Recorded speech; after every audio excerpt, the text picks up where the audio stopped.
El punto de partida básicamente de nuestro grupo fue el tema de que los niveles de crecimiento, las tasas de crecimiento que tenemos hoy son absolutamente insuficientes para enfrentar los grandes desafíos que tenemos como sociedad. Además, ya no tenemos ese momento de la coyuntura internacional tan favorable que tuvimos la década pasada. Esto lo que significa es que depende de nosotros, y eso implica una serie de políticas y de reformas más estructurales que si no la implementamos no vamos a poder crecer a mayores tasas y vamos a ir quedándonos bastante estancados. Ahora bien, esas cuestiones que tienen que ver con las reformas estructurales pasan, por ejemplo, tenemos una muy baja tasa de ahorro interno. Eso implica una reforma previsional que permita de que vayamos de un 23% solamente que tenemos hoy de los ocupados del país que aportan a la previsión social, vaya por ejemplo a 70%. Eso implica una reforma muy importante a nivel previsional. Implica, por ejemplo, separar el sistema de previsión o el tema de jubilación de salud, porque realmente eso va a implicar un montón de nuevas personas entrando al sistema, ese tipo de cosas. O si queremos atraer mayor inversión extranjera, que hoy es muy baja todavía, vamos a tener que tener una oferta muy mejorada, digamos, de la infraestructura, una oferta muy mejorada en términos de seguridad jurídica, una oferta muy mejorada en términos de gente capacitada.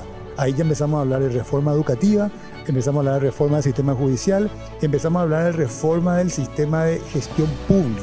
Entonces, está todo interconectado y lo que hoy básicamente analizamos en el grupo es cómo logramos que esas reformas, entendiendo que no hay otra forma de que podamos dar esos saltos, cómo logramos que esas reformas ocurran.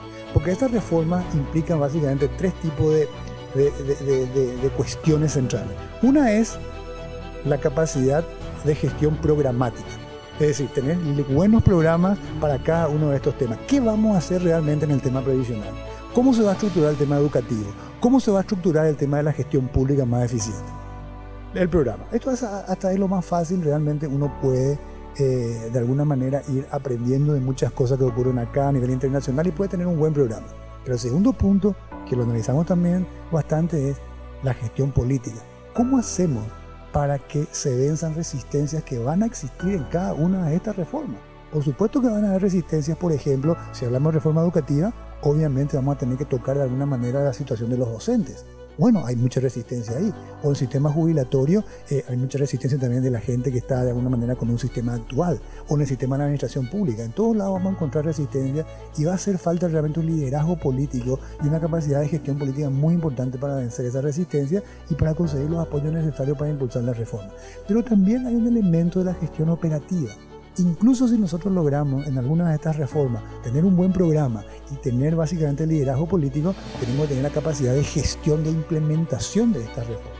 Analizamos, por ejemplo, en el grupo que ya ha pasado el país, ya ha tenido el país una reforma educativa en el 1994, por ejemplo, que tuvo un alto nivel de acuerdo político, tuvo también incluso recursos, tuvo un buen programa, pero la forma de implementarlo realmente no la seguimos, no la cuidamos y no tenemos los impactos que hubiésemos querido tener, digamos, a partir de esa reforma. Entonces, todo este tipo de cosas tenemos que ser capaces de aprender básicamente como sociedad. ¿Cuáles son aquellas reformas que han resultado? ¿Por qué han resultado? ¿Dónde hemos fallado en otras? Y de alguna manera, estas que tenemos que hacerlas ahora, involucrarnos activamente para que ocurra. Y ahí analizamos mucho cuál va a ser el rol del sector empresarial, cuál va a ser el rol del sector privado. Porque lo que no podemos básicamente es solamente mirar lo que está ocurriendo y decir, bueno, esto es lo que hay que hacer. Probablemente ahí las cosas no van a ocurrir de manera natural.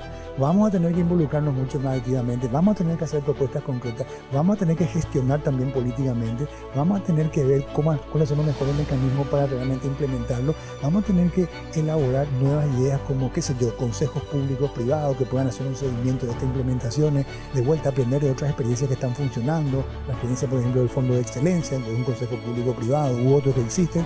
Entonces lo que tenemos que hacer, y esa fue un poco la gran conclusión, digamos, de esta mesa de trabajo hoy, es el sector privado, ante la necesidad de estas reformas estructurales y ante la comprensión de que si no lo hacemos no vamos a seguir, no vamos a pasar al siguiente salto, digamos, que necesitamos, va a tener que involucrarse mucho más activamente.